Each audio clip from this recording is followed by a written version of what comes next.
আপনি হয়তো কখনো ভেবেও দেখেননি আপনার পরিবারের খাবারের চেয়ে ওষুধের চিন্তা কেন বেশি? বা ওষুধ কেন আমরা প্রতিদিন খেতে হচ্ছে? আমরা খাবার খাই না খাই, আমাদের মুদি দোকানে বাংলাদেশের মুদি দোকানে যেমন ভিড়, ওষুধের দোকানেও তেমন একই ধরনের ভিড়। এবং এই ওষুধের দোকানের ভিড়টা কিন্তু দিন, দিন বাড়তেছে।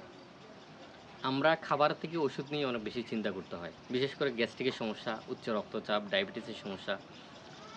তো এই সমস্যাগুলা তো একেবারে কমন সমস্যা সারা বাংলাদেশের প্রতিটা পরিবারের এই সমস্যাগুলা। তো এই সমস্যার সৃষ্টি কীভাবে হচ্ছে এটা নিয়ে কিন্তু আমরা কেউ ভাবি না। যে কোত্থেকে এই সমস্যাগুলো সৃষ্টি হচ্ছে। আমরা রান্নায় যে তেলটা ব্যবহার করি, এই তেলটা কীভাবে প্রসেস করা হয় এটা অনেকেই হয়তো জানে না, অনেকেই হয়তো এটা নিয়ে মাথা ঘামায় না। বাজারের সয়াবিন তেল এবং পাম তেল, এই তেলগুলো প্রসেস করা হয় 700-800 ডিগ্রি তাপমাত্রায়। তো আমরা সবাই জানি আসলে স্বাভাবিকের তুলনায় অস্বাভাবিক তাপমাত্রায় যদি কোনো কিছু প্রসেস করা হয় এটার গুণগত মান ঠিক থাকার সুযোগ নেই। ঠিক তেমনি অনেক বেশি তাপমাত্রা এটাকে প্রসেস করার পরে এটা গুণগত মান নষ্ট হয়ে যায়। তার উপর এটাকে অনেক ধরনের কেমিক্যাল দিয়ে ট্রিটমেন্ট করে বাজারজাত করা হয়। তো তখন আসলে আল্টিমেটলি এটা আর তেল থাকে না, এটা কেমিক্যালে রূপান্তরিত হয়। ওই বাজারের কেমিক্যালটা খেয়ে আমরা অসুস্থতার শিকার হচ্ছে, আমরা হার্টের রোগী হচ্ছি, আমরা ডায়াবেটিসের রোগী হচ্ছি, আমাদের সর্বোপরি আমরা মৃত্যুর দিকে ধাবিত হচ্ছি, ক্যান্সারের রোগী হচ্ছি। সর্বপ্রথম আসুন, আমরা যদি সুস্থ থাকতে চাই, আমাদের পরিবারকে সুস্থ রাখতে চাই, আমাদের আগামী প্রজন্মকে যদি সুস্থ রাখতে চাই এবং আমাদের বৃদ্ধ মা বাবাকে যদি আমরা সুস্থ রাখতে চাই, তাহলে সর্বপ্রথম আমাদেরকে রান্নার তেলটা পরিবর্তন করতে হবে।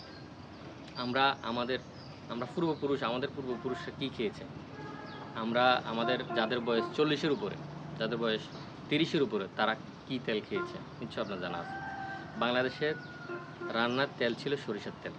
সে আদিকাল থেকেই সরিষার তেলই ব্যবহার করে আসছে আমরা। কিন্তু 19 শতকের শেষের দিকে এসে শুরু হয় আমাদেরকে রুগী বানানোর মিশন। তখন থেকে আমাদের দেশে সয়াবিন তেল এবং পাম তেলের আমদানি শুরু হয়। তখন থেকে আমরা আস্তে আস্তে আসলে নানান জটিল এবং কঠিন রোগে ধাবিত হচ্ছি, মৃত্যুর দিকে ধাবিত হচ্ছি আমরা। আসুন আমরা সর্বপ্রথম রান্নার তেলটা পরিবর্তন করি।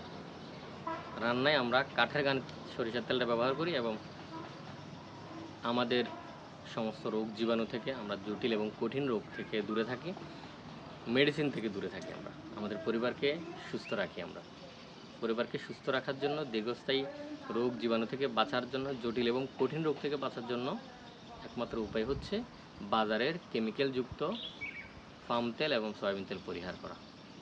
এবং যত ধরনের তেল আছে, যেসব তেলগুলো অনেক বেশি তাপমাত্রায় প্রসেস করা হয়, মূলত যেসব তেল অনেক বেশি তাপমাত্রায় প্রসেস করা হয় ওই সবগুলো তেলেই একই অবস্থা। সুতরাং সুস্থ থাকতে হলে রান্নায় অবশ্যই আপনাকে খাঁটি কাঠের ঘানিতে ভাঙানো সরিষার তেল ব্যবহার করতে হবে। তো আপনার পরিবারকে যদি সুস্থ রাখতে চান, আপনার ভবিষ্যৎ প্রজন্মকে যদি সুস্থ রাখতে চান, ওই মেডিসিন থেকে যদি বের হয়ে আসতে চান, তাহলে কাঠের ঘানির তেল ব্যবহার করুন। কাঠের ঘানিতে ভাঙানো খাঁটি সরিষার তেল অর্ডার করার জন্য আমাদের স্ক্রিনে দেওয়া নাম্বারে কল করতে পারেন অথবা সরাসরি আমাদেরকে মেসেজ করতে পারেন। সবাই ভালো থাকুন, সুস্থ থাকুন, অ্যাগ্রোমেডের সাথে থাকুন।